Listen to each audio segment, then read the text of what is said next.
Hi, today we're talking about the inner critic and how it can either make you or break you.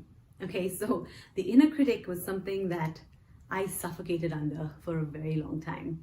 And I think a lot of us artsy people tend to let this happen to us, where we just let that inner criticism like drive us into a deep black hole where we just want to hide and stay away from anybody's opinion, right? And I think that can be so sad because the world needs to see your light and the world needs to see what you have to offer it.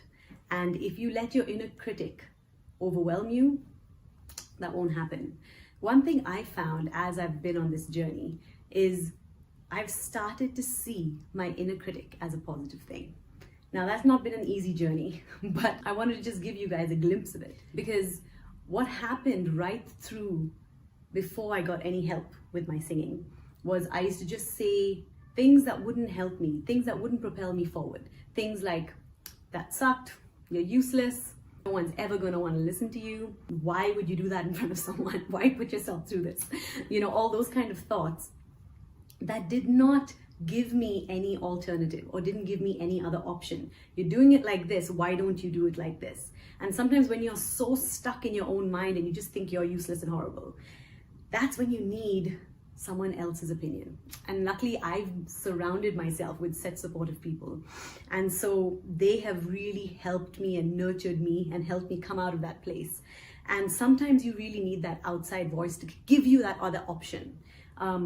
So now I have so many options available to me, because when I get into that rut of, oh, this wasn't good, this sounded horrible, I can't believe you sang this, then I can say, okay, what can I do instead?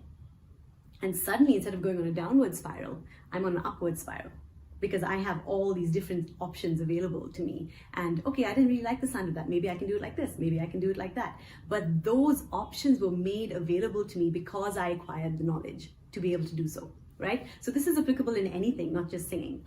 But I am going to show you a video right now where I have put down all my critical thoughts on my own performance.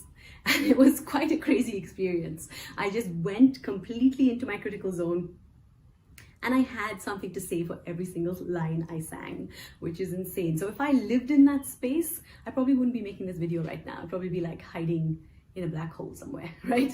Because it's so overwhelming. But now, the place I'm at, I see it as a way to move forward, because I know my voice has improved by leaps and bounds compared to what it was. But I know that there's still a ways to go. And I love that, because the journey of learning doesn't end. Your progress is what is important, not the destination.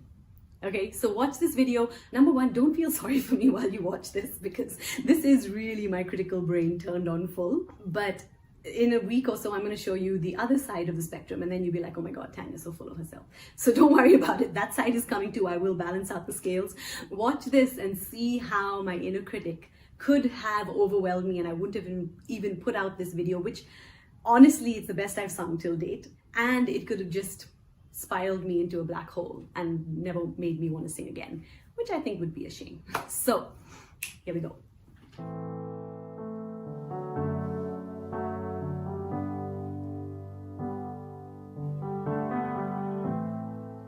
I guess it's funnier from where you're standing, 'cause from over here I miss the joy.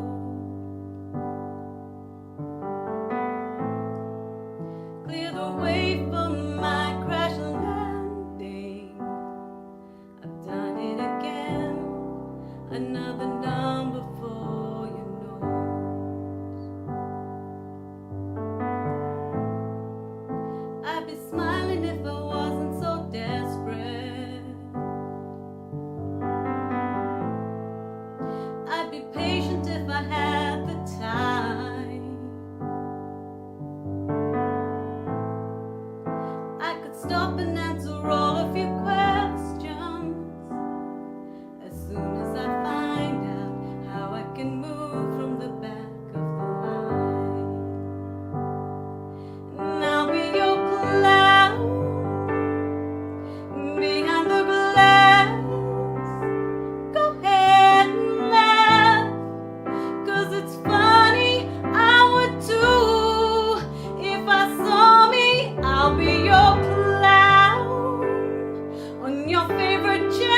can see me.